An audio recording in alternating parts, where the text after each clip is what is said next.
자, 어제 그 국민의힘 당협위원장 비공개 연석회의가 열렸습니다. 어제 사실은 이제 한동훈 비대위원장 추대와 관련해서 뭔가 좀 뜻을 모으는 그런 자리, 사실상 추대하는 자리를 마련하려고 했습니다. 근데 여러 명의 참석자들 이야기를 들어보면은 2시간 반 동안 연석회의가 있었는데 뭐 국회의원도 있고요, 그냥 국회의원 아닌 지역위원장도 있었고요. 하여튼 당협위원장이 다 모였는데 발언자로 33명이 나섰다고 합니다. 그중에 3분의 2가량이 한동훈의 비대위원장 추대를 지지했다고 합니다. 주장했다고 합니다. 초반에는 친윤 중심의 그 대세론 압도했다고 하는데요. 좋은 보석이면 아껴 쓸 게 아니라 빨리 써야 한다, 이런 말도 나왔다고 합니다. 근데 회의 막판으로 가면서 뭐 수적으로는 열세였지만은 반대 의견이 잇따라 나왔다고 합니다. 지금 국민의힘에서 용산의 뜻이 확고한 한동훈 비대위원장 추대, 여기에 반대한다는 것은요, 이거는 용산에게 밉보이고 그래서 공천을 못 받을 각오를 해야 하는 것입니다. 반대 의견을 그래서 잘 살펴보면 한동훈 비대위원장이 좋다 나쁘다 이걸 떠나서 정치 경험이 부족하다, 실수할 수 있다, 이런 것들에 대한 우려가 있었고요. 지금 친윤 그룹들이 무리하게 여론몰이를 하고 있다는 질타, 이런 것들이 나왔다고 합니다. 그래서 이제 한동훈에게 비대위원장이 아닌 선대위원장을 맡겨야 한다, 당무를 맡지 않아도 되는 자리를 제안해야 한다, 이런 의견도 있었고요. 김상훈 의원, 비대위원장을 맡기에는 조금 더 경험이 필요하지 않느냐. 성일종 의원, 좋은 자원이 너무 일찍 등판하면 상처가 날 수 있다. 조혜진 의원, 비대위원장보다는 선대위원장이 적합하다, 이렇게 이야기를 했습니다. 여러분, 김상훈, 성일종, 조혜진, 이 사람들이 나중에 공천을 받는지 안 받는지 눈여겨보시죠.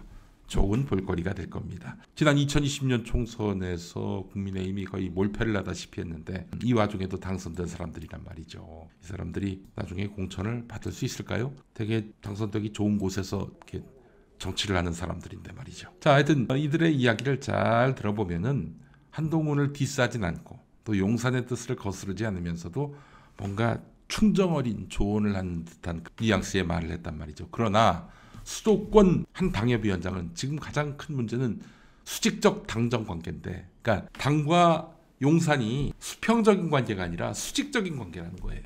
용산이 위에 있고 당이 그 아래에 있는 수직적인 관계. 이런 상황에서 비대위원장을 당이 독자적으로 세워야지 왜 자꾸 윤심과 윤석열의 마음과 연관지어서 새몰이 하듯 하느냐, 이렇게 지적한 사람도 있었다고 합니다.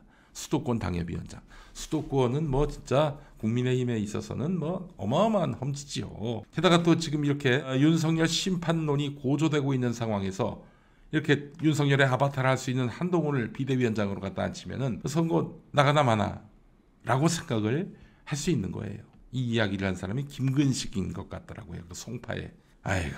그러니까 이 수도권 당협위원장들 중에는 이런 사람도 있다고 합니다. 한동훈이가 비대위원장 돼서 한동훈 간판으로 총선 뛸 것 같으면 나 안 나간다, 출마조차도 안 할 것이다, 이러는 수도권 국민의힘 당협위원장이 있다고 합니다. 이런 상황이에요.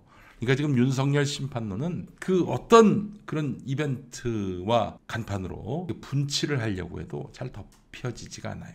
윤석열 심판 정서가 잘 가려지지 않습니다. 자, 어제도 제가 얘기했습니다. 그 어제 연석회의 전에 주말 동안에 엘모 전 사무총장이 반대파들의 주장이 나올 경우 어떻게 격파할 것인지를 머리를 짜서 이렇게 동조자들에게 말하자면 이렇게 말해라 라고 지시를 했던 모양입니다. 반대론자들의 주장을 재반박하면서 한동훈 추대를 반대하는 사람들의 주장을 격파하면서 마치 준비라도 한 듯 거란과 싸운 고려시대 강감찬 장군을 임진왜란 때까지 기다려서 쓸 수는 없지 않느냐, 신상품을 아꼈다가 헌상품이 되면 어디에다 써먹느냐, 이렇게 맞받아쳤다고 합니다. 와, 국민의힘 정치인들이 그 자리에서 그런 비유를 들 수 있는 머리입니까? 아니죠. 미리 준비를 한 거예요. 준비한 멘트입니다. 거란과 싸운 고려시대 강감찬 장군을 임진왜란 때까지 기다려서 쓸 수 없지 않느냐. 한동훈을 강감찬의 비유를 한 거예요. 신상품을 아꼈다가 헌상품이 되면 어디에다 써먹느냐. 한동훈을 신상품에 비유했습니다. 예, 그래요. 이거 준비 많이 했네.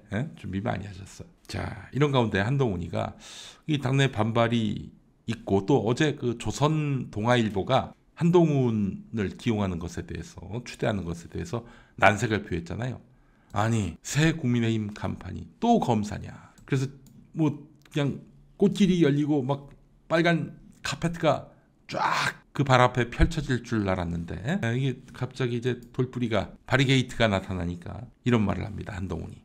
당원과 지지자들이 바라지 않는다면 비대위원장을 맡을 이유가 없고 국민의힘에 입당할 이유도 없다. 이런 입장을 밝혔다고 합니다. 자, 여러분, 한동훈이가 그 국민의힘 의원들을 어떻게 생각할까요? 우습게 보겠죠. 개 우습게 보겠죠. 그렇지 않습니까? 민주당 의원들의 돈 거래를 하늘에서 쳐다보듯 다 읽고 있는 한동훈. 그래서 민주당 의원들을 진심으로 경멸하는 한동훈. 그런 한동훈이 국민의힘 의원들은 이분들은 흠이 없는 아주 순결한 분들이다 하면서 존경할까요? 아니죠. 정치인들은 다 똑같다라고 생각하고 있어요. 윤석열만 해도 그런 입장을 여러 차례 피력했지 않습니까? 그러나 집권을 위해서는 어쩔 수 없이 국민의힘이라는 플랫폼을 이용할 수밖에 없다. 이렇게 얘기를 했단 말이죠. 한동훈도 그 생각일 거예요. 그래서 지금 나를 반대한단 말이야? 이것들 봐라. 지금 나를 반대했어? 어이구, 너를 반대했단 말이네. 제가 누차 얘기하잖아요. 저희 국민의힘 정치인들한테도 정말 진심으로 호소하는 겁니다. 지금 민주당과 국민의힘 정치인들이 손잡아야 합니다. 지금 세상에는 국민의힘과 더불어민주당 두 양강 세력이 다투는 것 같죠? 아닙니다. 지금 국민의힘이 윤석열 일당에게 먹혔습니다. 지금 민주당도 먹히고 있어요. 송영길 전 대표 구속 보십시오. 그 돈봉투 사건 관련해서. 왜 민주당이 검찰개혁에 소홀했습니까? 윤석열 손봐야겠다라고 단단히 마음먹고 문민 통제를 가하려고 했던 추미애 장관을 왜 뜯어 말렸어요? 홍영표가 찾아가서 이제 공수처법도 통과됐으니 열심히 일한 당신 떠나라 이런 얘기를 하고, 김종민이는 누가 저 추 장관 좀 말려라. 결국 그 윗선에 또 이낙연이 있었던 거 아니겠어요? 이낙연 때문에 이낙연이 그 2021년 4월에 있었던 서울시장, 부산시장 재보궐선거를 앞두고 추 장관 때문에 선거에서 불리하다 이런 말을 또 했던 거 아니겠습니까? 지금 국민의힘도 더불어민주당도 윤석열 한동훈 일당에게 먹혔습니다. 먹혔어요.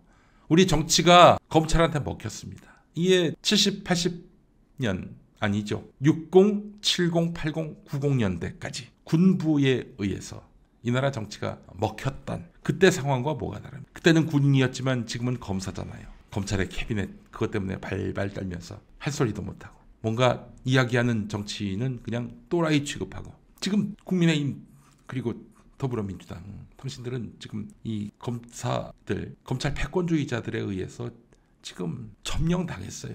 점령당했습니다. 진짜 그 다음 정부에서 하나회 척결 같은 이런 정치검사 척결을 하지 못한다면 우리 정치는 앞으로도 계속해서 검사들에 의해서 지배당하게 될 것입니다. 여러분, 지금 전두환의 후계자가 노태우 아닙니까? 둘 다 군인 출신. 윤석열의 후계자로 지금 한동훈이가 지목됐습니다. 둘 다 검사. 여러모로 추미애 전 장관이 옳았습니다. 손병관 기자가 또 그런 말 했잖아요. 청와대에 있는 사람, 그 최고위 인사가 문재인 대통령 아닙니까? 문재인 대통령 포함 그때 청와대를 주도했던 사람들 대부분은 추미애 장관만도 못한 정치 경력을 갖고 있었습니다. 정치 구력으로 보자면 추미애가 문재인 대통령 포함해서 그 청와대 인사들 다 압도하지요. 근데 추미애만 또라이 만들어 놓고 결국에는 추미애한테 사표받고 한 달도 안 돼서 어떻게 했습니까? 문재인 정부 검찰총장이라면서 그렇게 해서 윤석열이를 띄워줬잖아요. 그로부터 2달도 아마 안 됐을 거예요. 윤석열이는 검찰총장직을 던져버리고 대선 레이스에 들어갑니다. 자, 하여간 지금 한동훈, 그 위에 윤석열, 윤석열의 처인 김건희 모두 기성 정치권을 정말 쓰레기 보듯 보고 있습니다. 나를 반대, 나에 대해서 비판해? 이것들 봐라. 간이 배 밖으로 나왔네. 이렇게 생각하고 있다는 것이죠. 자, 지금 용산은 한동훈 비대위를 강력하게 밀고 있습니다. 그게 총선에서 이기고 자기와 마누라, 장모가 사는 일이라고 보고 있는 것입니다. 자, 근데 만약에 한동훈 비대위원장을 세웠단 말이에요. 반대를 하든 말든. 그래서 만약에 한동훈이가 좋은 성과를 냈다. 어떻게 될까요? 그러면 윤석열은 살았다. 김건희는 살았다. 그렇게 될까요? 아니죠. 그러면은 곧바로 권력은 한동훈에게 갑니다. 절대 권력이 윤석열에서 한동훈으로 이동하게 될 것이고요. 이렇게 되면 한동훈이가 대통령 되기 위해서 윤석열과 차별화를 할 수밖에 없어요. 윤석열의 비위, 특히 그의 부인 김건희의 비위, 가만두지 않을 겁니다. 나는 윤석열의 아바타가 아니다. 이걸 입증하기 위해서 가용한 권력을 동원해가지고 윤석열과 선을 긋고 나는 윤석열이 아니다. 차별화를 할 것입니다. 국민의힘 사람들에게는 두 개의 태양이 존재한 적이 없습니다. 아니 뭐 권력의 속성이란 게 그렇죠. 누군가가 권력을 내려놓으면 그 권력이 걸어서 누군가를 찾아갑니다. 새 주인에게 가요. 권력은요. 권력은 내려놓는다고 가만히 있는 게 아닙니다. 새 주인을 찾아간다니까요. 문재인 대통령이 권력을 내려놔서 어떻게 됐습니까? 윤석열한테 간 거 아닙니까 이게. 자 이렇게 되면은 뭐 한동훈이가 좋은 성과를 내도 레임덕이 빨라질 수밖에 없다. 이게 그 성한용 한겨레 정치선임 기자의 말인데 정확하게 이 보수의 생리 심리를 꿰뚫은 것입니다. 자 어떤 일이든 윤석열에게는 이제 비탈길만이 남아 있습니다.